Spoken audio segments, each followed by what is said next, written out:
पक्षीपुर जंगल में बहुत ही ज़्यादा गर्मी थी, जिसके कारण सभी पक्षी बहुत ही ज़्यादा परेशान थे और उन्हें बहुत ज़्यादा परेशानी का सामना करना पड़ता है।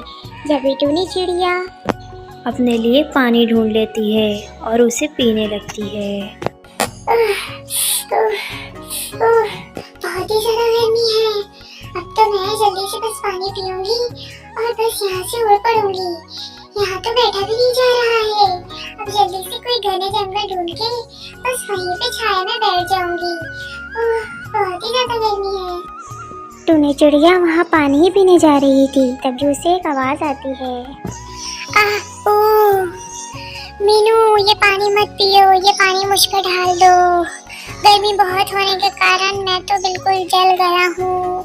जल्दी से पानी मुझ पर डाल दो, मुझ पे कोई जान नहीं है, मैं तो मुरझा रहा हूँ। ओहो पेड़ भैया, ये तुम्हारी क्या हालत हो गई है? मुझसे ज्यादा ये पानी की जरूरत तो तुम्हें है।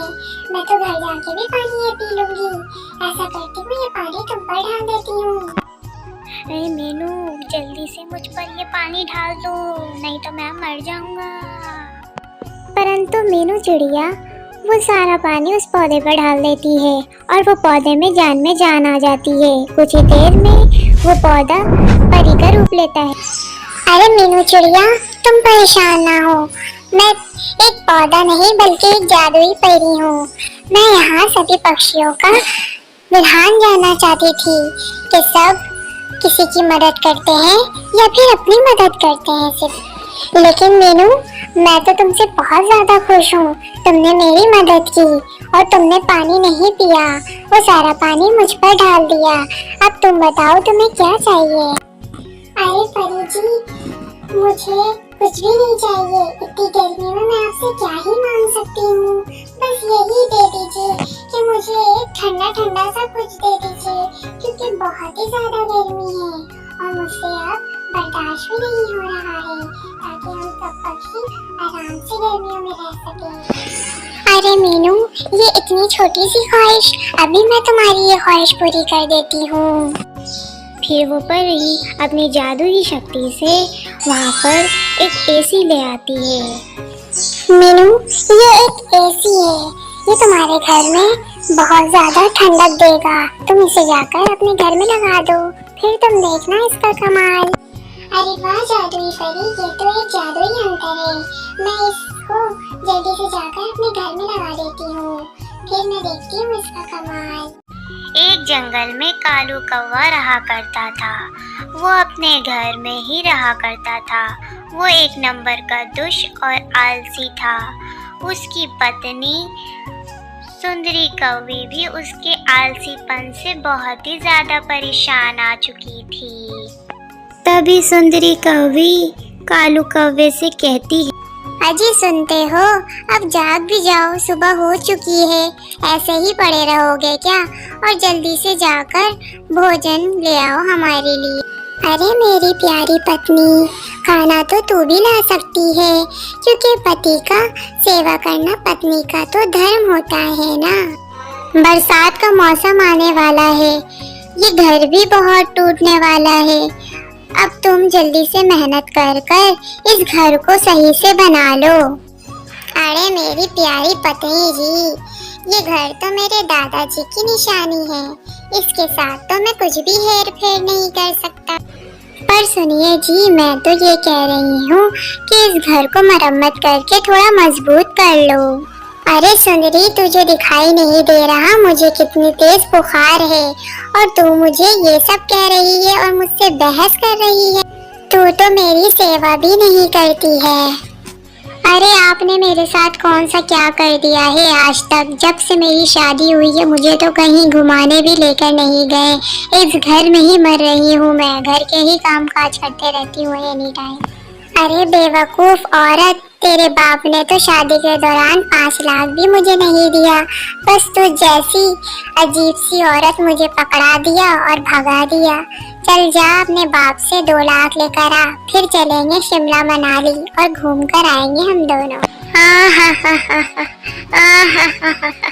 ए भगवान, मुझे इस आलसी और दुष्ट पति से बचाए, इसको तो मेरी कोई फिक्र ही नहीं है।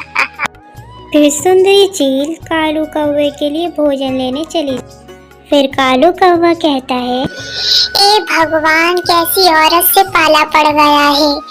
एक तो कुछ लेकर नहीं आई दहेज में, बाप ऐसे ही चलता कर दिया है।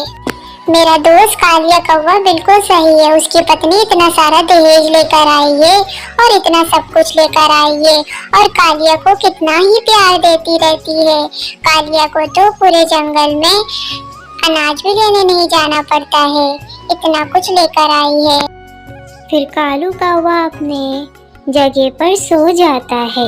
उसके बाद सुंदरी कौवी आती है उसके लिए भोजन लेकर। अरे सुनिए जी, उठ जाइए, मैं आपके लिए भोजन लेकर आई हूँ। तभी कालू कौवा नहीं उठता है और सुंदरी कौवी उसके ऊपर पानी छीट देती है। तभी वो फौरन उठ जाता है। अरे मूर्ख, तुमने मुझे जगा दिया। मैं इतने अच्छे सपने देख रहा था। मैं और गोरी कौवी कितने खुश थे। अरे कालू कौवे, तुम क्या कह रहे हो? मैं गोरी कौवी नहीं, मैं सुंदरी कौवी हूँ। अरे हाँ हाँ, मैं सुंदरी कौवी ही बोल रहा हूँ। फिर कालू कौवा मन ही मन में सोचता है, अरे अगर ये औरत सुन लेती गोरी कौवी का नाम तो मुझे जिंदा ही मार देती। फिर दोनों ही भोजन खा लेते हैं। अब दूसरे दिन कालू कौवा अपने दोस्त कालिया के घर जाता है। अरे कालू कौवे, आज तुम कैसे कैसे आ गए मेरे घर? अरे मेरे दोस्त, मैं तो तुमसे मिलने आया हूँ आज, और तुमसे इतने दिन हो गए मिले हुए, इसलिए आ गया। फिर कालू कौवा इधर उधर नजरें घुमा रहा था। फिर कालिया कहता है और सोचता है मन ही मन में, ये कालू कौवे के मन में आखिर क्या चल रहा है? अरे कालिया, तेरी पत्नी नजर नहीं आ रही, गोरी कौवी कहाँ है? अरे कालू कौवे, मेरी पत्नी अपने मायके गई हुई है और मेरी पत्नी मेरा बहुत ख्याल रखती है। मेरे खाने पीने का मुझसे बहुत प्यार करती है, मुझे अपने हाथों से खाना खिलाती है। इसके बाद कालू कौवा अपने घर आकर सो जाता है। अरे सुंदरी कौवी, तुम मेरे लिए आज भोजन नहीं लेकर आए? अजी, आज मैं आपके पास ही आ रही थी, आप हमारे लिए खाने का कुछ ले आओ, मैं तो नहीं जा सकती। अरे नहीं सुंदरी कौवी, मेरे सर में बहुत ज्यादा ही दर्द हो रहा है, मैं तो नहीं जा सकता, मुझसे तो हिला भी नहीं जा रहा है। अजी आप छोड़ दो, मैं खुद चली जाती हूँ। लगता है आपने सही से भोजन नहीं करा, जिसकी वजह से आपके सर में दर्द हो रहा है। मैं अभी से जल्दी से जाकर आपके लिए भोजन ले आती हूँ। फिर सुंदरी कौवी कालू कौवे के लिए भोजन लेने चली जाती है और वापस आ जाती है और अजी सुनते हो, मैं अभी आपके लिए भोजन लेकर आ रही थी तो मैंने देखा कि काली कौवे को गोरी कौवी उसे बहुत ज्यादा मार रही थी और उसे सजा दे रही थी। आप तो बड़ा कहते थे कि गोरी कौवी बहुत ज्यादा प्यार करती है अपने पति से, लेकिन वो तो इतना मार रही थी, बेचारा रो रहा था। अगर आपको यकीन नहीं होता तो मेरे साथ चलो, मैं आपको दिखा देती हूँ। फिर सुंदरी कौवी और कालू कौवा दोनों आ जाते हैं और देखते हैं कि गोरी कौवी कालिया कौवा को खूब पीट रही होती है। कालिया कौवा तो किसी काबिल है मार खाए, तो मेरे माँ बाप का दहेज खाया और मेरे माँ बाप जितना पैसा दिया वो सब तूने खा लिया। तू इसी काबिल है कि मैं तुझे मार के सीधा कर दूंगी। कालिया कौवा, तू अब सिर्फ मेरे पैर हाथ दबाएगा, तू सिर्फ नौकर है। ये सब देखकर कालू कौवा के तो होश ही उड़ जाते हैं और वो बेहोश हो जाता है अपने घर। फिर कालू कौवा नींद में बड़बड़ाने लगता है, सुंदरी कौवी मुझे माफ कर दो, सुंदरी कौवी मुझे मत मारो, मैंने ऐसा कुछ नहीं किया, मुझे मत मारो सुंदरी कौवी। अरे आप नींद में क्या बड़बड़ा रहे हो? ये आपकी नहीं पिटाई हो रही थी, कालिया कौवे की पिटाई हो रही थी और मार खा खा के उसका बुरा हाल था। ये सब देखकर कालू कौवे का आलसीपन बिल्कुल ही दूर हो गया। फिर वो अपनी पत्नी सुंदरी से कहता है, अरे मेरी प्यारी पत्नी, मुझे माफ कर दे, मैं तुझे कभी परेशान नहीं करूँगा, मैं हमेशा तेरा साथ दूँ और अब से मैं तुझे भोजन ला के दूंगा। तू अब कोई काम नहीं करेगी, मैं सब तेरा काम करूँगा मेरी प्यारी पत्नी। फिर कालू कौवा अपनी पत्नी से बहुत ही ज़्यादा प्यार करने लगा और एक दूसरे के साथ खुशी खुशी रहने लगे।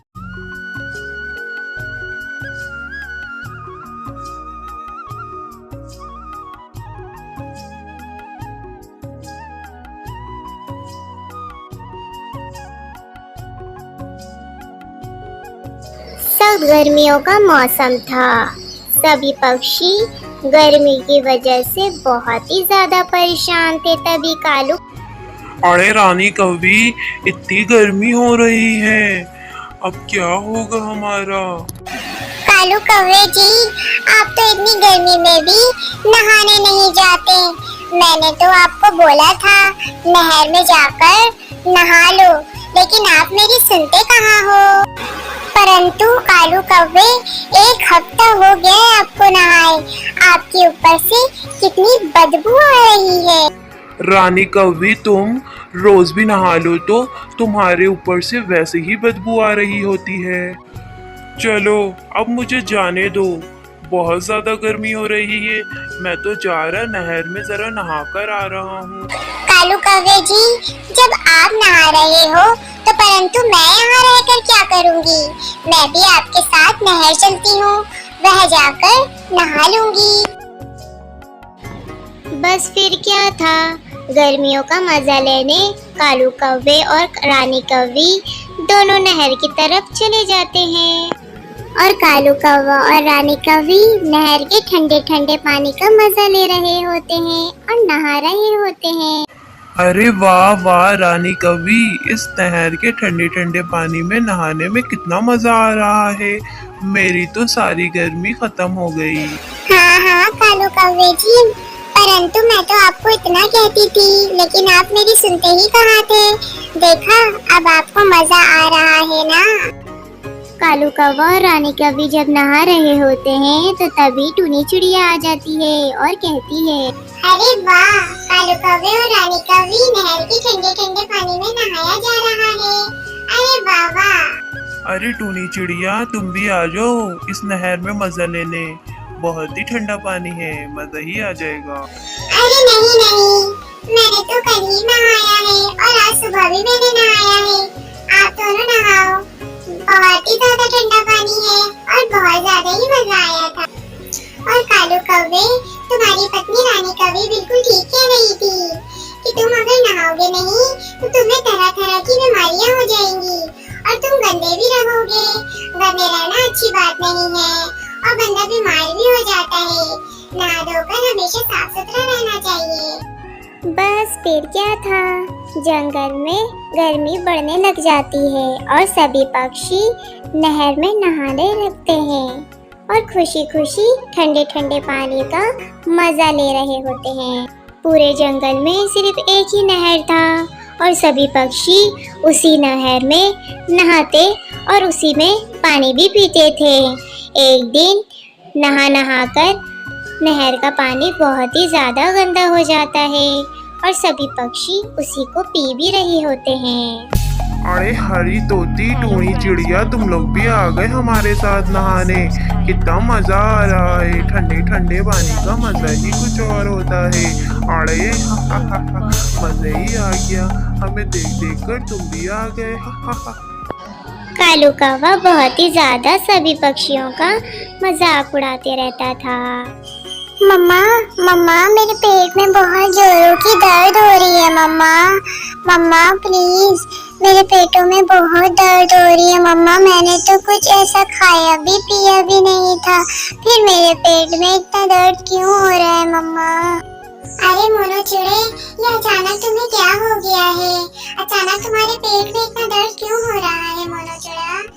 पता नहीं मम्मा, आज सुबह से बहुत दर्द हो रहा है, बहुत तेज दर्द हो रहा है मम्मा।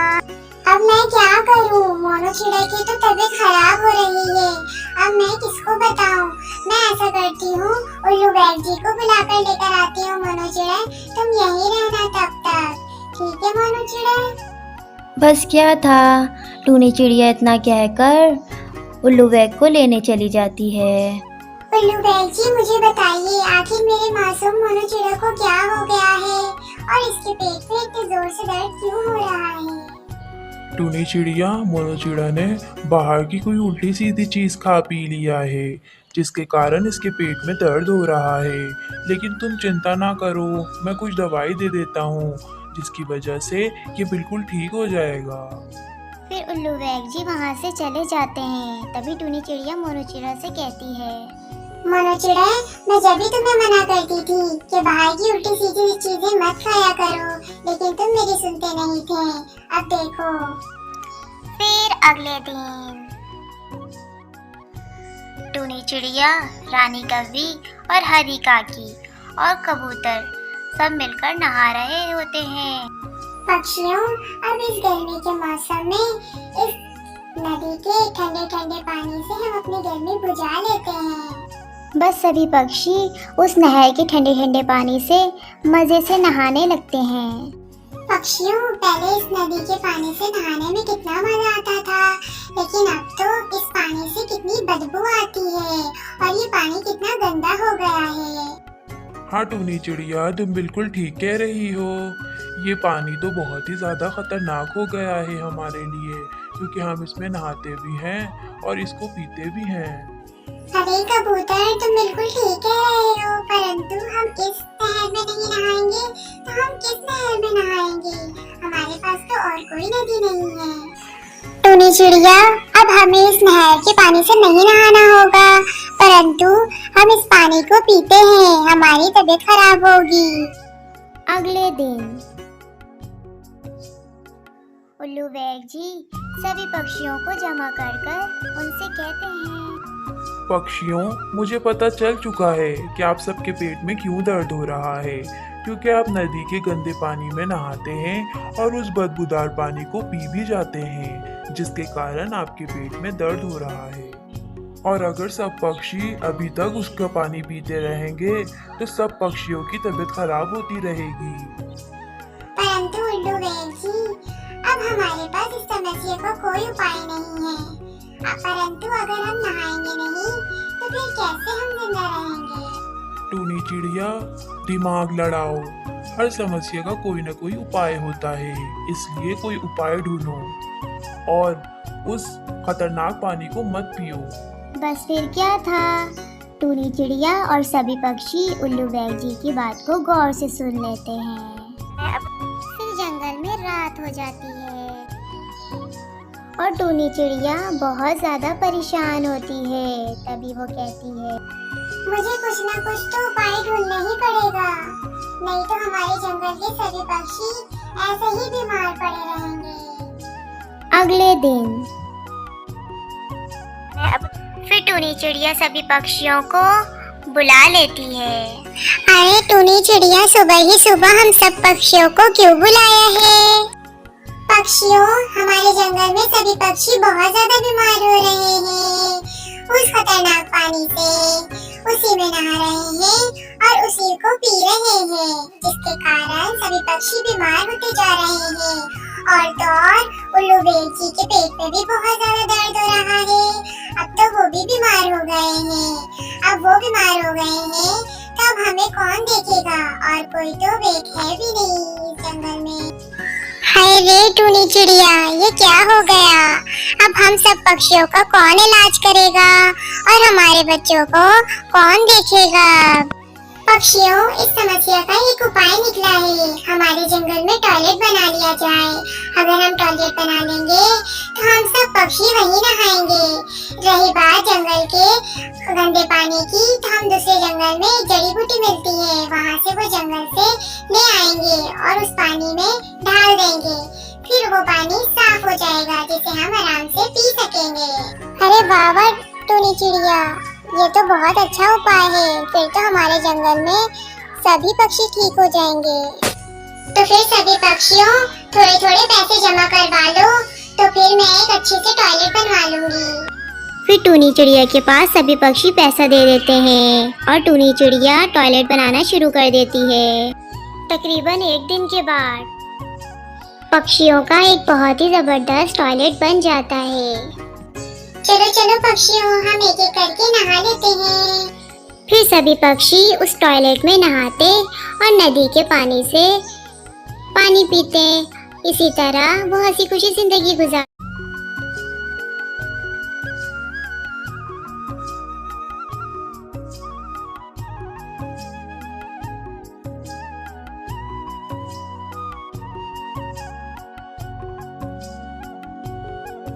सब गर्मियों का मौसम था। सभी पक्षी गर्मी की वजह से बहुत ही ज्यादा परेशान थे। तभी कालू अरे रानी कभी इतनी गर्मी हो रही है, अब क्या होगा हमारा? कालू कौवे जी, आप तो इतनी गर्मी में भी नहाने नहीं जाते। मैंने तो आपको बोला था नहर में जाकर नहा लो, लेकिन आप मेरी सुनते कहाँ हो। परंतु कालू कौवे, 1 हफ्ता हो गया है आपको नहाए, आपके ऊपर से कितनी बदबू आ रही है। रानी कौवी, तुम रोज भी नहा लो तो तुम्हारे ऊपर से वैसे ही बदबू आ रही होती है। चलो अब मुझे जाने दो, बहुत ज्यादा गर्मी हो रही है। मैं तो जा रहा नहर में जरा नहा कर आ रहा हूँ। कालू कौवे जी, जब आप नहा रहे हो तो परंतु मैं यहाँ रहकर क्या करूँगी? मैं भी आपके साथ नहर चलती हूँ, वह जाकर नहा लूंगी। बस फिर क्या था, गर्मियों का मजा लेने कालू कौवे और रानी कौवी दोनों नहर की तरफ चले जाते हैं। और कालू कौवा और रानी कौवी नहर के ठंडे ठंडे पानी का मजा ले रहे होते हैं और नहा रहे होते हैं। अरे वाह वाह रानी कवि, इस नहर के ठंडे ठंडे पानी में नहाने में कितना मजा आ रहा है। मेरी तो सारी गर्मी खत्म हो गई। हाँ हाँ कालू कौवे जी, परंतु मैं तो आपको इतना कहती थी, लेकिन आप मेरी सुनते ही कहाँ थे। देखा, अब आपको मजा आ रहा है ना। कालू कौवा और रानी कौवी जब नहा रहे होते हैं तो तभी टूनी चिड़िया आ जाती है और कहती है, अरे वाह, कालू कौवे और रानी कौवी नहर के ठंडे ठंडे पानी में नहाया जा रहा है। अरे वाह वाह। अरे टूनी चिड़िया, तुम भी आ जाओ इस नहर में मजा लेने। बहुत ही ठंडा पानी है, मजा ही आ जाएगा। अरे नहीं नहीं, मैंने तो कल ही नहाया है और आज सुबह भी मैंने नहाया है। आप दोनों नहाओ, बहुत ही ज्यादा ठंडा पानी है और बहुत ज्यादा ही मजा आया था। और कालू कौवे, तुम्हारी पत्नी रानी कौवी बिल्कुल ठीक कह रही थी कि तुम अगर नहाओगे नहीं तो तुम्हें तरह तरह की बीमारियां हो जाएंगी और तुम गंदे भी रहोगे। गंदे रहना अच्छी बात नहीं है और बंदा बीमार भी हो जाता है। नहा धोकर हमेशा साफ सुथरा रहना चाहिए। बस फिर क्या था, जंगल में गर्मी बढ़ने लग जाती है और सभी पक्षी नहर में नहाने लगते हैं और खुशी खुशी ठंडे ठंडे पानी का मजा ले रहे होते हैं। पूरे जंगल में सिर्फ एक ही नहर था और सभी पक्षी उसी नहर में नहाते और उसी में पानी भी पीते थे। एक दिन नहा नहा कर नहर का पानी बहुत ही ज्यादा गंदा हो जाता है और सभी पक्षी उसी को पी भी रहे होते हैं। अरे हरी तोती, टूनी चिड़िया, तुम लोग भी आ गए हमारे साथ नहाने। कितना मजा आ रहा है, ठंडे ठंडे पानी का मजा ही कुछ और होता है। अरे मजा ही आ गया, हमें देख देख कर तुम भी आ गए। कालू कौवा बहुत ही ज्यादा सभी पक्षियों का मजाक उड़ाते रहता था। मम्मा मम्मा, मेरे पेट में बहुत जोरों की दर्द हो रही है। मम्मा मम्मा प्लीज, मेरे पेटों में बहुत दर्द हो रही है। मम्मा, मैंने तो कुछ ऐसा खाया भी पिया भी नहीं था, फिर मेरे पेट में इतना दर्द क्यों हो रहा है मम्मा? अरे मोनू चिड़े, ये अचानक तुम्हें क्या हो गया है? अचानक तुम्हारे पेट में इतना दर्द क्यों हो रहा है मोनू चिड़ा? पता नहीं मम्मा, आज सुबह से बहुत दर्द हो रहा है, बहुत तेज दर्द हो रहा है मम्मा। अब मैं क्या करूं? मोनू चिड़े की तो तबीयत खराब हो रही है, अब मैं किसको बताऊं? मैं ऐसा करती हूँ, उल्लू बैग जी को बुलाकर लेकर आती हूँ। मोनू चिड़े, तुम यहीं रहना तब तक, ठीक है मोनू चिड़े? बस क्या था, टूनी चिड़िया इतना कहकर उल्लू बैग को लेने चली जाती है। उल्लू बैग जी, मुझे बताइए आखिर मेरे मासूम मोनू चिड़े को क्या हो गया है और इसके पेट में इतने जोर से दर्द क्यों हो रहा है? टूनी चिड़िया, मोनू चिड़ा ने बाहर की कोई उल्टी सीधी चीज खा पी लिया है, जिसके कारण इसके पेट में दर्द हो रहा है। लेकिन तुम चिंता ना करो, मैं कुछ दवाई दे देता हूँ, जिसकी वजह से ये बिल्कुल ठीक हो जाएगा। फिर उल्लू बैग जी वहाँ से चले जाते हैं। तभी टूनी चिड़िया मोनू चिड़ा से कहती है, मोनू चिड़ा, मैं जब भी तुम्हें मना करती थी कि बाहर की उल्टी सीधी चीजें मत खाया करो, लेकिन तुम मेरी सुनते नहीं थे। अब देखो। फिर अगले दिन टूनी चिड़िया, रानी कव्वी और हरी काकी और कबूतर सब मिलकर नहा रहे होते हैं। पक्षियों, अब इस गर्मी के मौसम में इस नदी के ठंडे ठंडे पानी से हम अपनी गर्मी बुझा लेते हैं। बस सभी पक्षी उस नहर के ठंडे ठंडे पानी से मजे से नहाने लगते हैं। पक्षियों, पहले इस नदी के पानी से नहाने में कितना मजा आता था, लेकिन अब तो इस पानी से कितनी बदबू आती है और ये पानी कितना गंदा हो गया है। हाँ टूनी चिड़िया, तुम बिल्कुल ठीक कह रही हो। ये पानी तो बहुत ही ज्यादा खतरनाक हो गया है हमारे लिए, क्योंकि हम इसमें नहाते भी हैं और इसको पीते भी हैं। अरे कबूतर, तुम बिल्कुल ठीक कह रहे हो, परंतु हम इस नहर में नहीं नहाएंगे तो हम किस नहर में नहाएंगे? हमारे पास तो और कोई नदी नहीं है। टूनी चिड़िया, अब हमें इस नहर के पानी से नहीं नहाना होगा, परंतु हम इस पानी को पीते हैं, हमारी तबीयत खराब होगी। अगले दिन उल्लू बैग जी सभी पक्षियों को जमा कर उनसे कहते हैं, पक्षियों, मुझे पता चल चुका है कि आप सबके पेट में क्यों दर्द हो रहा है, क्योंकि आप नदी के गंदे पानी में नहाते हैं और उस बदबूदार पानी को पी भी जाते हैं, जिसके कारण आपके पेट में दर्द हो रहा है। और अगर सब पक्षी अभी तक उसका पानी पीते रहेंगे तो सब पक्षियों की तबीयत खराब होती रहेगी। परंतु उल्लू बैग जी, अब हमारे पास इस समस्या का कोई उपाय नहीं है।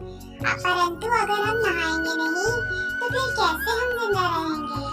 टूनी चिड़िया, दिमाग लड़ाओ, हर समस्या का कोई न कोई उपाय होता है, इसलिए कोई उपाय ढूंढो और उस खतरनाक पानी को मत पियो।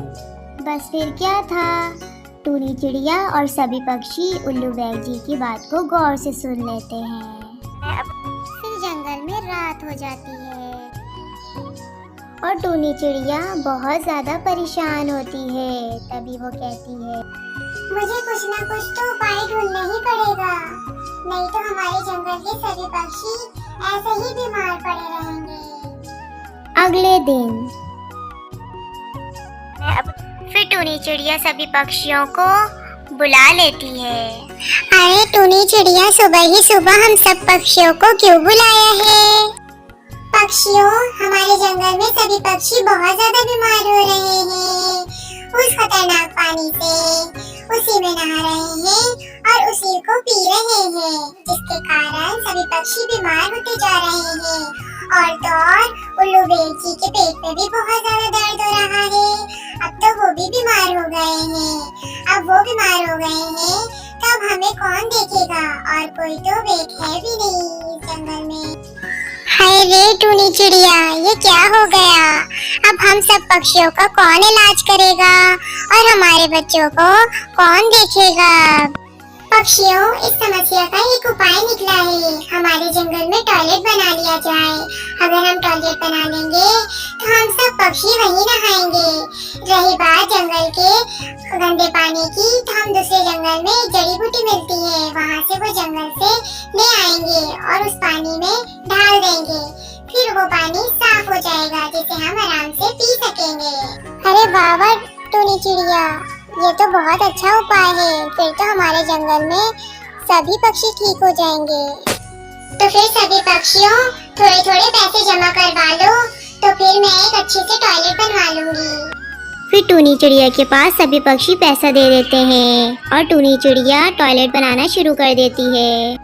तकरीबन एक दिन के बाद पक्षियों का एक बहुत ही जबरदस्त टॉयलेट बन जाता है।